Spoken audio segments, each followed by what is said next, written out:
সম্মানিত হাজরিন, আসসালামু আলাইকুম ওয়া রাহমাতুল্লাহ। Today we talk about Eid al-Fitr. এ বাবা, এ হুজুর আরবিতে খুতবা না পড়ায় কি ইংলিশে খুতবা পড়ায় কে? আরে বাবা, এটা তো ভাইরাল হুজুর। ওই কথায় কথায় ইংলিশ পড়ায় বলেই তো ওনারা নিয়ে আসে। ঈদের নামাজ 6 takbir. 6 takbir. Number first takbir is hands up. তার কেউ বুঝুক আর না বুঝুক ইংলিশে খুতবা দিতে আছে। আচ্ছা হুজুর, মেলা বলতে আছি আমরা অনেক পয়েন্ট। সম্মানিত ভিউয়ার্স, আপনারা যারা আমার এই বয়ানটি আমার এই লাইভের মাধ্যমে দেখতেছেন, তারা অবশ্যই আমার চ্যানেলটি সাবস্ক্রাইব করবেন, লাইক কমেন্ট করবেন এবং আমার একটা টিকটক হালাল আইডি আছে, হালাল টিকটক আইডি, ওটাতে আপনার স্টার দিবেন।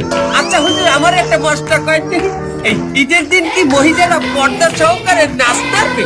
পর্দা সহকারে মহিলারা অবশ্যই নাচতে পারবে, কিন্তু নোরা ফতেহির মতো না, ক্যাতরিনা কাইফের মতো না।